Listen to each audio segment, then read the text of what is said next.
Hey, Hostars und Sternchen, was geht? Willkommen zurück zu einem weiteren Teil Tanky Online. Natürlich, wie sollte es anders sein, auf meinem wunderschönen großen Account. Und heute spielen wir mit der neuen Waffe Tsunami und dem Untersatz Viking. Der 17. Geburtstag von Tanky Online ist auch nun bei mir angekommen. Und jetzt könnte man einiges machen, aber kleine Vorwarnung. Das Video ist noch vor dem offiziellen Geburtstag entstanden. Das heißt also, die Geschenke, die Tanky verteilt, nun, die gibt es hier noch nicht. Die werde ich dann im nächsten Video nachreichen. Genauso wie die ganzen Container, die wir öffnen werden. Und von denen habe ich ja hier schon einige. Also das Ganze dann im nächsten Video, denke ich einfach mal. Aber, ihr könnt sehen, Tsunami, darum können wir uns kümmern, denn es gibt ja gerade Rabatte. Okay, wenn das Video online ist, dann gibt es keine Rabatte mehr. Aber jetzt gibt es noch welche. Und die werde ich natürlich nutzen, um jetzt einfach mal hier Tsunami entsprechend zu verbessern. Weil MK1 ist zwar schon ein guter Anfang, aber ich glaube, MK7 ist dann doch ein bisschen besser. Ne? Vor allem dann auch noch voll verbessert, sonst lohnt sich das natürlich nicht. Aber ich bin mal gespannt, wie sich das Ganze jetzt spielt. Man muss auch dazu sagen, die Waffe wurde ja auch kürzlich nochmal verbessert. Ja? Die wurde halt einfach dann ein bisschen zu schwach ins Spiel eingeführt.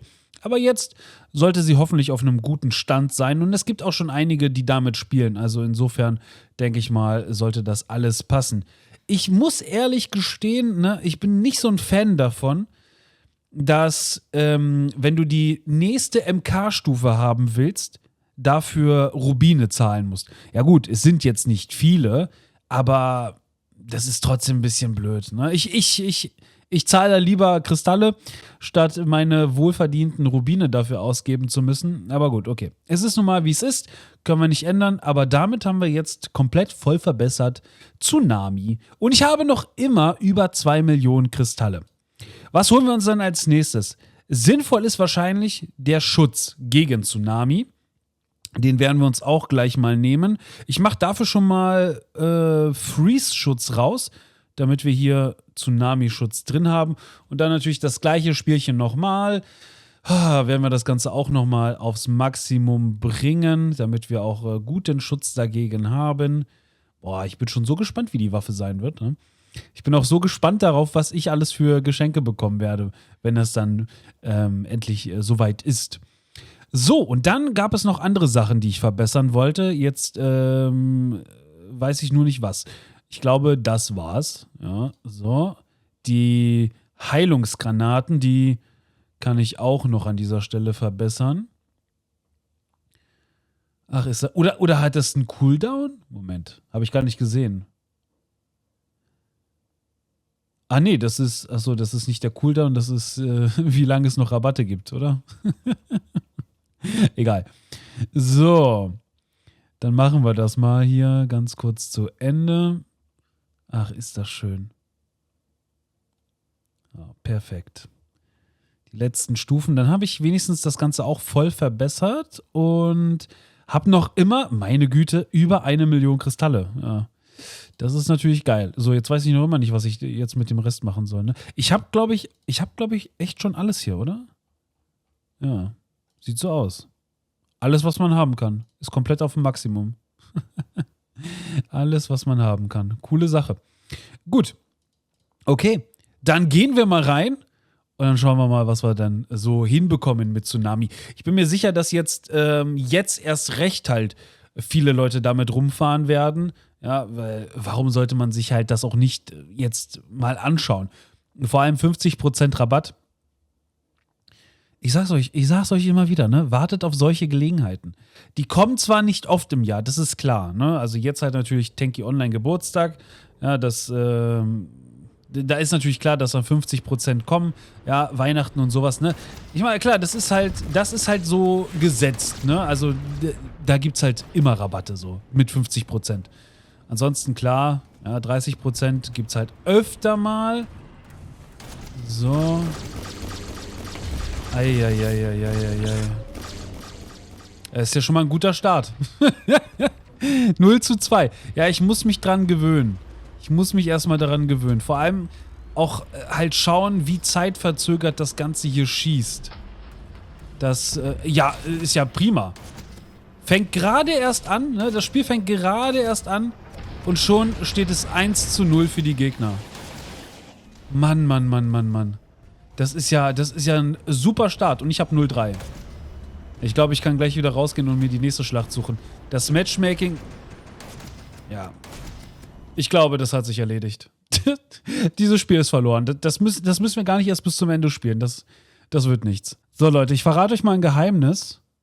Die Aufnahme geht jetzt schon 40 Minuten. Jetzt fragt ihr euch, wie kann das denn sein? Warst du kurzzeitig auf Toilette und bist da mit dem Handy eingeschlafen oder was? Nee. Ich habe versucht, eine halbwegs faire Schlacht zu finden. Ich habe es versucht. In manchen bin ich direkt rausgegangen, weil ich gesehen habe, das wird nichts. In manchen war ich ein paar Minuten drin. Ganz kurz. Da gab es eine Juggernaut-Schlacht, okay? Natürlich. Guckt euch das doch an. Aber ich habe keine Lust mehr. Ich rede jetzt einfach, ob wir heute spielen, hängt nicht an mir, okay? So. Also, ich war in einer Juggernaut-Schlacht und die ging noch 10 Minuten. Wir hatten also noch 10 Minuten auf der Uhr. Jetzt ratet mal, wie viele Punkte die Gegner schon hatten. Richtig. 10. Nein, Spaß. Die hatten 5. Die hatten 5 Punkte und die Schlacht ging noch 10 Minuten. Ja, ist ja klar, dass ich da jetzt nicht bis zum Ende unbedingt bleibe. Wahrscheinlich war das Ende dann 2 Minuten später. So. Dann gehst du in andere Schlachten. Keine Ahnung, Capture the Flag oder so. Die Flagge kommt und 20 Sekunden später steht es 1:0 für die Gegner. Dann gehst du Belagerung oder Rugby. Das Gleiche. Es fängt an und ich krieg einen Anruf. So, da bin ich wieder und wir suchen wieder nach einer neuen Schlacht. Das lag jetzt nicht am Anruf, aber der ging auch nur ganz kurz. Aber wir waren jetzt einfach schon mit 3 Leuten in Unterzahl. Wunderbare Sache. Boah, wo war ich jetzt gerade? Naja, egal. Also jedenfalls, das Matchmaking ist genau so, wie es sein sollte. Wir haben jetzt hier 43 Minuten Aufnahme. Und wahrscheinlich am Ende ist das hier gerade Minute 5 im Video oder so. Ja? Ich habe keine Lust mehr. Ich habe wirklich keine Lust mehr.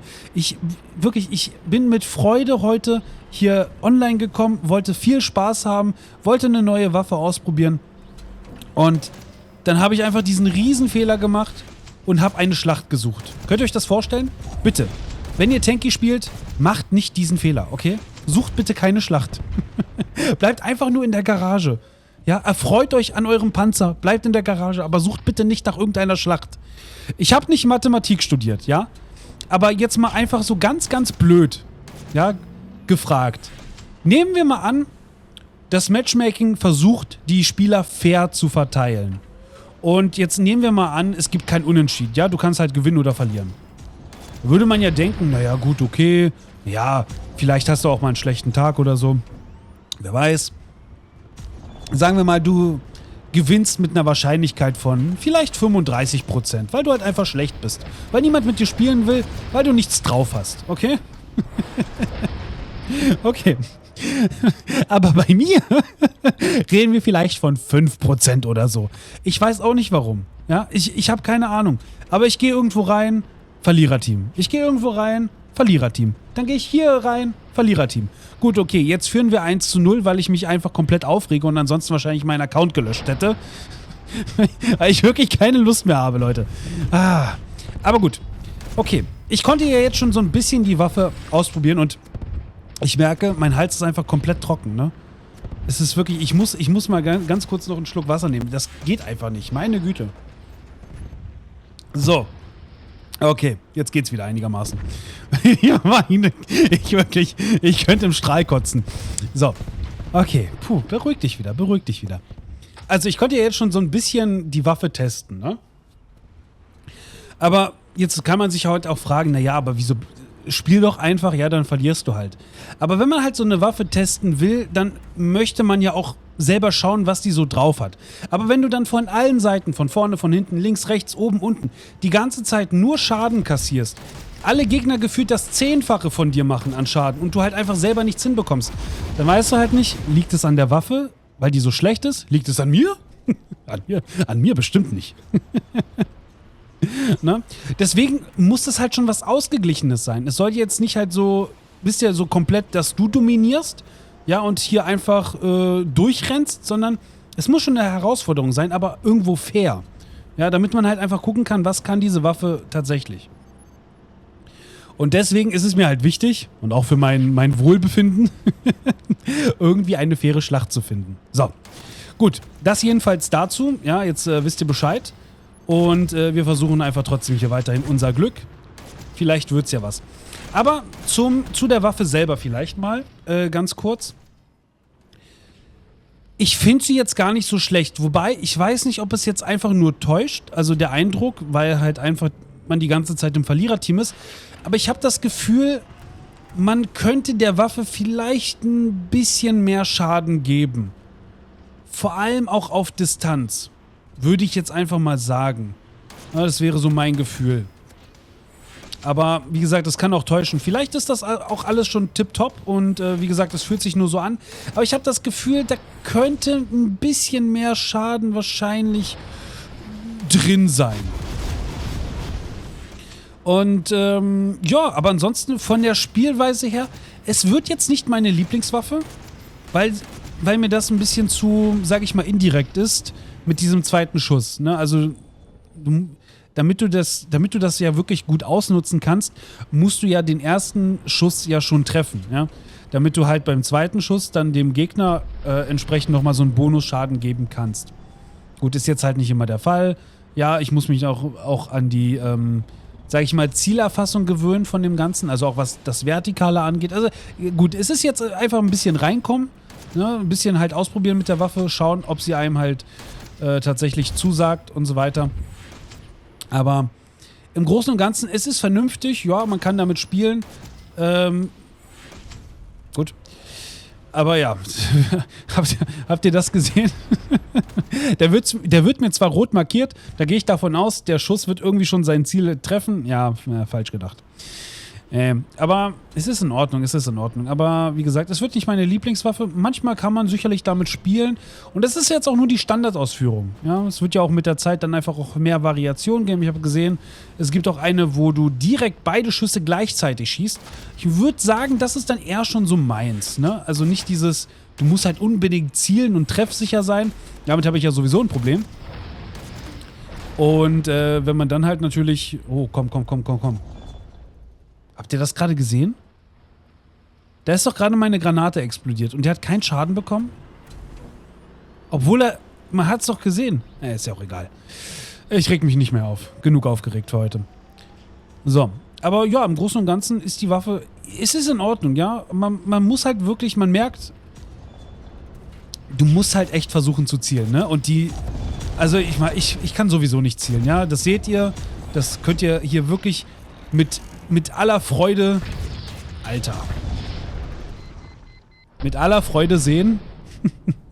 Komm, das mache ich gleich nochmal. Deswegen, das macht halt die Waffe mich ein bisschen unattraktiv. Aber nichtsdestotrotz, die macht dennoch Spaß. Und ich muss sagen, es ist schon cool, wenn du ja mit dem ersten Schuss einen Gegner triffst und auch eliminieren kannst. Und dann mit dem zweiten Schuss dann beispielsweise halt einfach einen zweiten Gegner triffst. Ne? Wo du halt einfach so in der Drehung dann zack nochmal einen zweiten Gegner einen Schuss mitgeben. Das ist schon ein nettes Gefühl. Aber so, wie sich halt, wie gesagt, die Waffe so spielt, wird es nicht meine Lieblingswaffe. Aber ich würde auch nicht sagen, die ist schlecht. Ne, es ist solide. Es ist so eine Waffe, wenn ich halt nicht weiß, was ich nehmen soll, ja, dann würde ich wahrscheinlich diese Waffe nehmen. So, einfach halt, um mal mit der noch ein bisschen gespielt zu haben. Ja, 4-11, gut, spricht jetzt nicht wirklich für mich. Es tut mir leid. Ich versuch's mal gleich nochmal. Mit dem Overdrive von Viking ist schon ganz lustig. Ich dachte zuerst, die schießt vielleicht automatisch. Ich weiß auch nicht, warum ich mir das gedacht habe. Wahrscheinlich durch den zweiten automatischen Schuss. Ja, aber ich dachte halt zuerst, die wird bestimmt automatisch schießen. Und hat sie natürlich nicht gemacht mit dem Overdrive, ne? Deswegen stand ich da halt erstmal rum und hab natürlich keinen einzigen Schuss gemacht. Ja. Aber gut, okay, was soll's. Anfängerfehler, ne? Ach komm. Ja, aber so geht der Schaden, ne? Also so ist in Ordnung. Kann man machen. Wenn man den Gegnern hier keine Chance lässt. So. Boah, ich weiß nicht. Ja, das wird nichts mehr. Ja, aber schon ganz lustig. Jetzt habe ich immerhin ein paar Kills gemacht. Es sieht noch immer nicht viel besser aus, aber wenigstens ein bisschen was. Ich verbrauche von mir aus auch alles, was ich habe, damit ich hier wenigstens einigermaßen gut aus dieser Situation rausgehe. Ach komm, der war ja wohl getroffen. Ich bitte dich. Der war sowas mal von getroffen. Wieso gehst du denn auf mich? Natürlich, ich habe immer so ein Riesenpech. Probieren wir es einfach nochmal. Ich habe keine Lust mehr. Wirklich, ich bin einfach gerade an so einem Punkt, wo ist es mir egal. Ja, es ist mir einfach egal. So, ich will hier einfach nur noch das Spiel beenden. Hoffentlich als Gewinner. Ja, und der Rest ist mir egal. Schade, ein bisschen zu früh geschossen.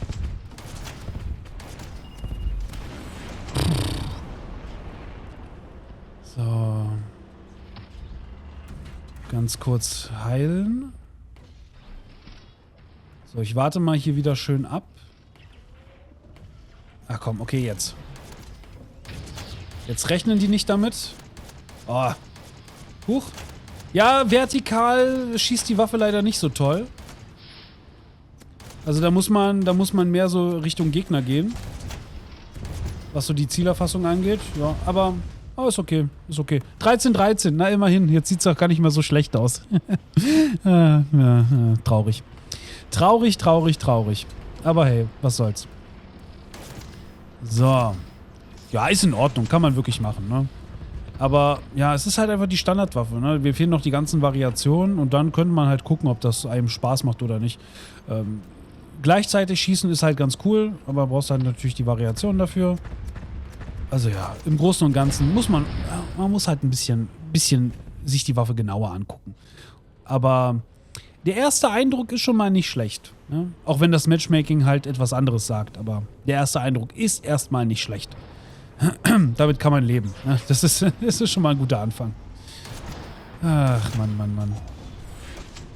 So. Probieren wir es mal auf der Seite. Aber es sieht jetzt ganz gut aus. Hauptsache Gewinn nach 54 Minuten. Muss man sich mal vorstellen. Nach einer Stunde habe ich endlich mal die Möglichkeit, im Gewinnerteam zu sein. Ist das nicht toll? Es hat mich auch nur eine Stunde gekostet. Schön, oder? Toll. Toll. Ich würde wirklich sehr, sehr gerne wissen, wie dieses Matchmaking funktioniert und warum ich halt einfach immer im gegnerischen Team lande, genau. Im Verliererteam lande. Also wie wird das Team konstruiert? Ist das einfach zufällig? Wird gewürfelt, wer in welches Team kommt? Weißt du, dass du halt so einen Pool hast an Gegnern, die alle auf deinem Niveau sind und wie die Teams verteilt werden, ist dann halt einfach zufällig? Oder wirst du halt in das Team geworfen, wo dann halt irgendwie noch Platz für deinen Gearscore ist oder sowas? Oder keine Ahnung, oder für deine Spielerwertung. Aber wahrscheinlich, wenn ich halt, ich würde jetzt mal annehmen, okay? Wenn ich jetzt die ganzen Spiele wirklich bis zum Schluss gespielt hätte und verloren hätte, ja, dann wäre ich wahrscheinlich in irgendeinem Spiel dann gelandet, wo ich wirklich die schrecklichsten Bots hätte, die man sich vorstellen kann. Ne? Einfach nur, damit ich auch mal ein gutes Gefühl bekomme. So. Weißt du, dass du halt einfach 10-mal hintereinander verlierst, 3 Stunden Lebenszeit einfach nur in Niederlagen gesteckt und dann wirst du mit den richtigen Bots zusammengepackt. Ja? So. Einfach nur, damit du dich gut fühlst, damit du wenigstens wieder eine gute Schlacht hast. Ja, guckt euch das an. 16, 17. Und das alles nur, weil ich halt natürlich viel zu oft meinen Overdrive verwendet habe. Ansonsten wäre ich jetzt hier bei, keine Ahnung, 7, 17? Ja, wahrscheinlich. Wer weiß. So. Aber gut. So viel Schaden. Naja. Es ist nun mal das Matchmaking und es ist so, wie es sein sollte. Es gibt Leute, die sind viel, viel besser als ich. Das muss man halt anerkennen. Ja. Es gibt Leute, die haben einfach viel, viel mehr Glück als ich. Ich habe immer nur Pech, dass ich halt immer genau da bin, wo die meisten Gegner sich aufhalten. Und zwar die Gegner, auch die natürlich am meisten Schaden machen, das ist klar. So wie mit Goldboxen, ne? Irgendeiner steht da halt AFK rum und dann fällt die Goldbox einfach in ihn rein, so, ja, cool. Und ich muss halt wie ein Bekloppter einen Monat lang spielen, damit ich vielleicht eines Tages mal vor einer Goldbox bin, die mir dann weggeschnappt wird. Na gut, nach jetzt 57 Minuten fast soll es das für heute gewesen sein. Und nein, es wird dazu keine Outtakes geben. Das wollt ihr euch nicht ansehen. Okay, in dem Sinne, macht es gut oder auch besser Rinjehauen. Ist ja klar, wir sehen uns am nächsten Teil und dann gibt es höchstwahrscheinlich halt die... Ach ja, so hat das Video auch angefangen, oder? Ich habe schon längst vergessen, wie das angefangen hat. Und dann gibt es im nächsten Video dann höchstwahrscheinlich die Geschenke, ja, die wir uns dann angucken werden und natürlich dann die ganzen Container, die es hier gibt. Die werden dann auch geöffnet. Gut, hoffentlich hattet ihr euren Spaß. Ich hatte keinen. In dem Sinne, macht es gut oder auch besser. Rinjehauen ist ja klar.